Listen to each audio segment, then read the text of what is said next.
Though beginning as a franchise about giant sentient robots from another planet, the Cybertronian War eventually leads to Earth, and an encounter with humans from there is inevitable. Almost every Transformers series has had the Autobots accompanied by a human companion that stays with them throughout, helping them get accustomed to Earth's culture and settle into their new home. Human characters are present as the writers can sometimes find it difficult to have their robotic cast appeal to viewers. Some of these human companions are fantastic, and some of them are absolutely terrible. Join me as we count down the best and the worst. But before we begin, a few rules. First off, one human character per series. The series contained within the Aligned Continuity and the Unicron Trilogy will count as one entry. My choices are not limited to cartoons only. Comics and other media can also be included. Only main human protagonists can be inducted. Ones that remain prominent characters and fill that role of companion throughout the entire show. So characters like Silas and Isaac Sumdac, for example, will not count. No Master Force or any binary bonded characters count, as they are technically Transformers themselves. Kiss players will not count because I don't want this video to be age restricted. Not that they make the list anyway. And of course, this list is based on my opinion and my opinion alone. With that, let's begin the countdown, beginning with the 5 worst.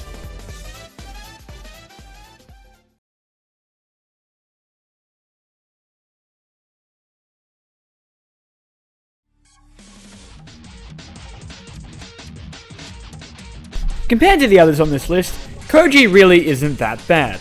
The problem with him is that he literally does nothing throughout the entire show. He is the most forced human character in the entirety of Transformers and serves as nothing more than a plot device. Why is he hanging out with the Autobots? Because his dad got captured by the Predacons. So we have to spend about half the show listening to him being sad about it, even though his mother, whom we rarely even see, does nothing to comfort him or stop him from running off with giant alien robots. He's not unbearable, but his entire character just seems like filler to appeal to kids. I honestly can't even name one important thing he did in the entire show, aside from acting as a plot device for Fortress Maximus. I mean, for God's sake, even Ty, who is literally a robot hologram, has more personality than he does. Ah well, at least there's always Kelly.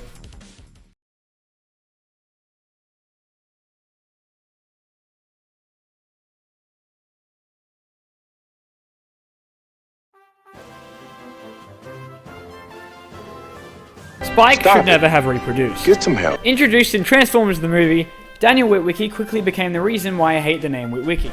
Being 12 years of age, Daniel is already incredibly annoying.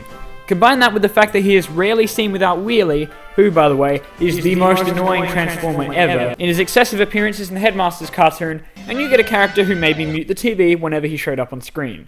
The only other character to ever make me do that is SpongeBob SquarePants. True fact.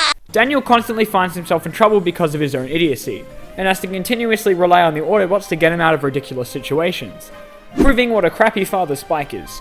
In fact, RC is a better parent to him than either of his actual parents. Well done, guys. Bravo, Parent of the Year. I mean, I almost forgive Daniel for being one of the most irritating creatures in existence.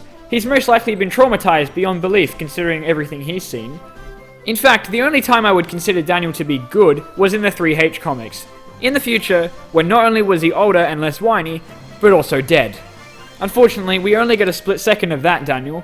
The original cartoon sticks us with his 12-year-old self, who is useless, irritating, and an awful, awful character.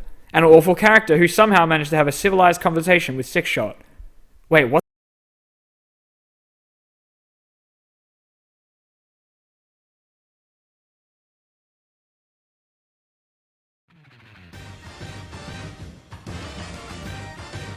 I stand corrected. This is the most irritating creature in existence. Being the adopted son of Starsaber, about 50% of Victory's screen time is dedicated to this little bundle of joy.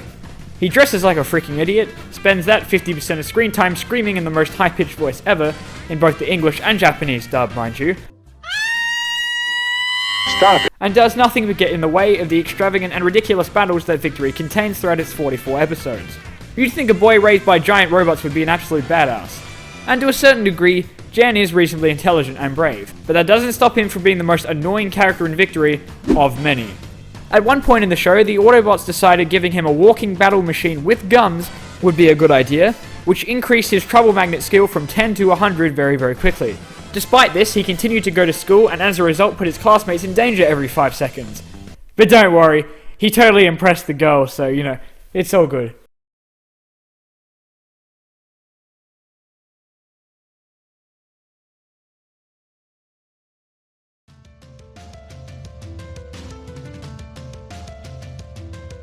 Okay, now we get to the really bad ones. Continuing the tradition of the Witwikis being the worst things ever, Sam Witwicky is an embarrassment of a human being. And yes, that's coming from me, the guy who spends his living making Transformers videos. Shut up. The Michael Bay movies are filled with absolute garbage human characters, ranging from this guy to, dear god, why was this scene in a movie about giant robots? Ah, my eyes. But Sam really takes the cake. He's just awful. How did he meet the Autobots? Oh, he owned some glasses that he put on eBay. It only just occurred to me how ridiculous the first Transformers movie was. Well, our hero Ladies Man 217 heroically went through the trilogy screaming his head off, tripping over things, and screaming some more. Truly an inspiration. How does Bumblebee even put up with him?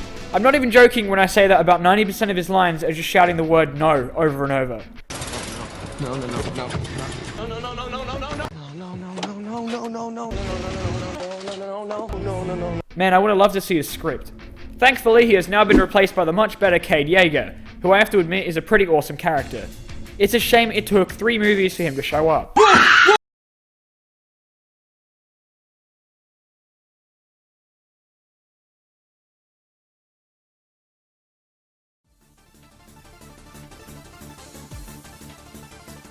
Transformers Energon is the worst thing ever created by human beings.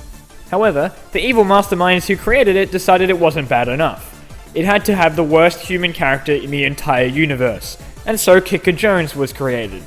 A whiny, annoying, useless, disappointing, disgusting, creepy, idiotic, terrible excuse of a fictional character, who is the sole reason I can never watch Death Note in English.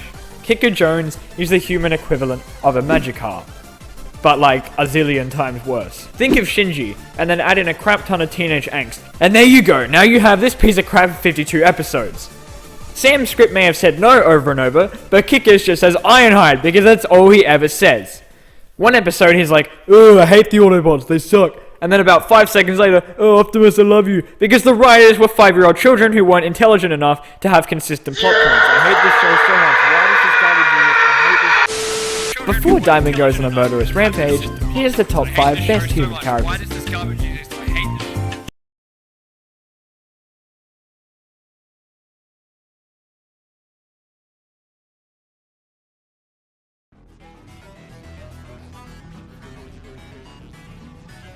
I don't know if I'm alone on this one, but I've never really been that big of a fan of Spike Witwicky.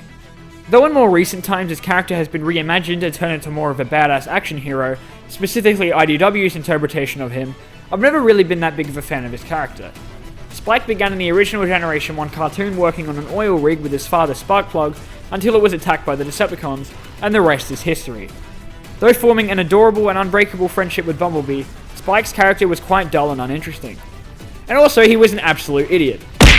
The Marvel Comics did him a bit better, and his character was a lot more interesting when he became Fortress Maximus, and further still in Regeneration 1 when he had to deal with the aftermath of such. However, I have always much preferred his brother Buster, whom the Marvel Comics did very, very right. They gave him an interesting personality, cool side stories of his own, a proper reason to be there, and went through various emotions during the comic dealing with the trauma and issues that the Autobots brought with them. He was an immensely interesting character to read, unlike his hollow shell of a brother in the G1 cartoon. Buster was a character that grew and learned, and he was relatable. He was, I guess, human. Unfortunately, the latter run of the Marvel comic had to make way for Spike. You know, because you toys! And Buster was mostly replaced and forgotten about. But I still remember him being an amazing character, one that truly reminded you of how grim the Cybertronian War was, and what it was like being caught in the middle of it.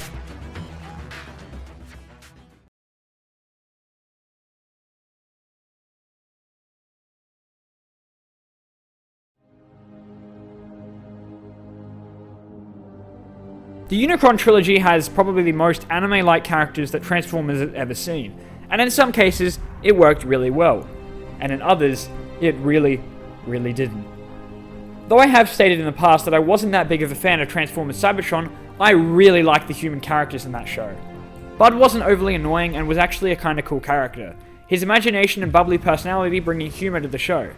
Kobe and Laurie were also pretty cool, and not only were they interesting characters, but they also brought something new to the show, and their romance that developed in later episodes was something that Transformers has never really seen before. And unlike this garbage, it was done really well. However, there was another character from an earlier show in the Unicron trilogy that I liked even more, and that was Alexis. Rad and Carlos, her male companions, weren't awful characters per se, but they were, let's just say interesting and leave it at that. And Billy and Fred can go burn in the depths of hell. Seriously, screw those guys. Alexis, on the other hand, was unique. She was the voice of reason in a group full of idiocy, and she was eager to learn and help out the Autobots throughout their time on Earth. No, she wasn't especially helpful. None of the humans in Armada were.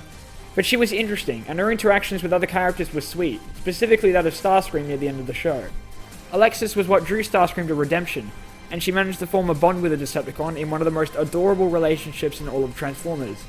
And her reaction to his betrayal and death was nothing short of heartbreaking. She was an amazing character, and I'm grateful she had little to no screen time in Energon. Thank God that show didn't get the chance to ruin her like it did Carlos.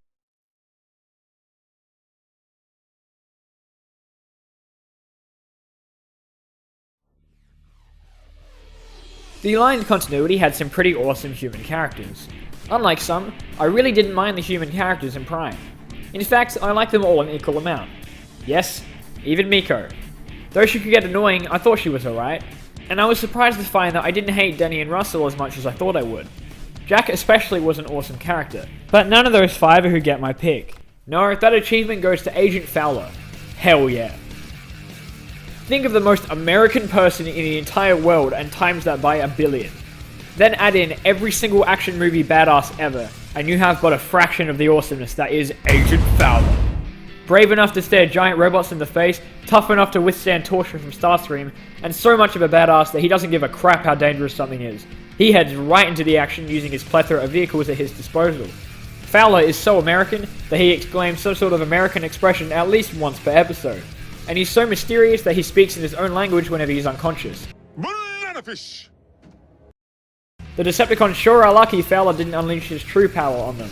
Otherwise, the Autobots would be out of a job. America.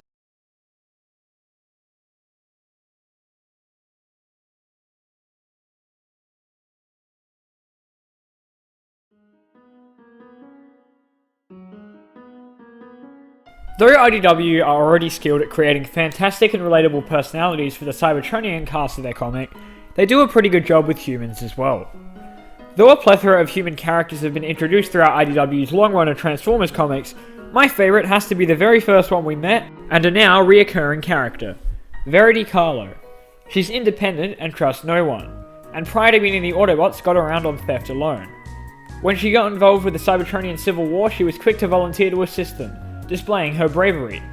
However, we got to see Verity dealing with the tragedies and trauma constantly around her. Much like Buster, she was relatable and very real. It was what made her a compelling character. Seeing her return in Last Stand of the Wreckers and witnessing the bond she had formed with the Autobots was very sweet.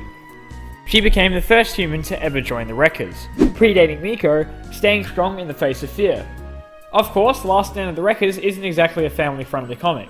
Verity's story is not a happy one, and the sensational storytelling allows the reader to feel her pain. IDW portrayed her fantastically, and that was what made her such an amazing, relatable, and of course likable character.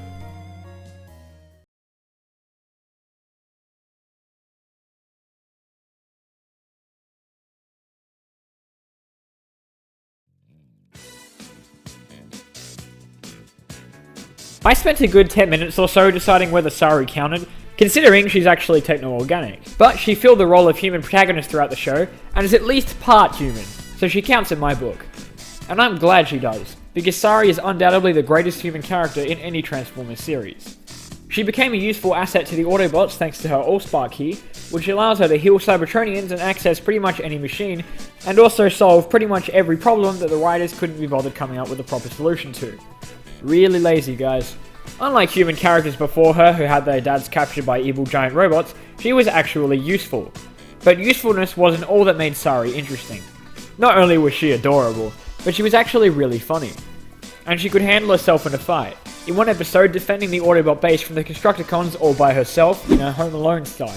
This was just one of many episodes where we got to see how awesome Sari is, however. Sari's friendship with Bumblebee is the perfect example of a kid appeal character relationship done right.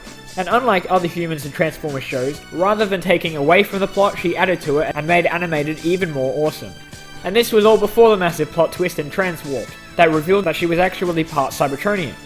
And from there, Sari only became even more awesome, undergoing very quick cyber puberty and becoming a complete badass. and we got to spend Season 3 watching her get used to her new self. Sari was hilarious, compelling, and overall a fantastic character, and undoubtedly my favourite human character in all of Transformers. Also, she was voiced by Tara Strong. Anyone voiced by Tara Strong is awesome. Hey guys, thanks for watching this video. Really hope you enjoyed, and be sure to subscribe to stay tuned for future videos. Did I miss anyone in this list? Be sure to let me know in the comment section down below. Thanks guys, and I'll see you in the next video. Diamondbolt out.